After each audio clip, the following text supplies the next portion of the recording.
مش متابع المصري ما كسبش راجل جدع. اخويا كائن حي ايوه. في راسه 7 فتحات. في راسه 7 فرخات. فتحات. فتحات.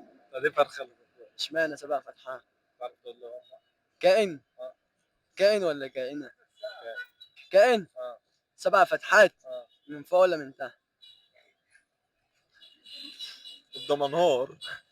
دمنهور. ايه اشمعنى دمنهور؟ هو كده، هو اللي بسبع فتحات في دماغه. طب وانت؟ بغبغان. الديناصور. اكيد. ديناصور. ايه رايك في كلامه، صح ولا غلط؟ لا لا، هو ما بيقولش حاجه صح في حياته. يعني غلط. غلط. طب قول لي انت بقى الاجابه الصح. ما انا بقول لك اهو الدمنهور كائن في كائن. دماغه 7 فتحات. ايوه، عشان ايام الحكم الانطلسي فتحوا فتحوا له 7 فتحات، ومن بعدها هو عاش على كده بقى، عاش على كده. ايوه. كلام سليم. اه كلام مظبوط. اخويا ما اقولش حاجه غلط. كلام سليم. كلام سليم وكلام مظبوط واكيد. واكيد. ما قالش حاجه صح في حياته.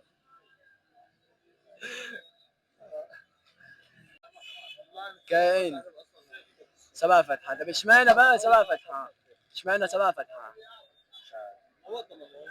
يا عم دمنهور من دمنهور دي بلد. يا عم هو الدمنهور. يا عم هو الدمنهور. يا ابني دمنهور دي بلد. بلد اسمها دمنهور اللي فاتحها 7 يا عم فتحات. هو الدمنهور، والناس هتقول في الكومنتات. اللي معايا ان دمنهور دي بلد يدوس لايك وتعليق ويشير للفيديو والمصري واحد بس. تقولها للناس اللي بتتفرج عليها. والله العظيم الصفحه دي اللي ما تابعها خسروا كتير. اخويا حبيبي. استنى الكل بقى يقول لي كائن اه اللي في راسه 7 فتحات. هو الدمنهور.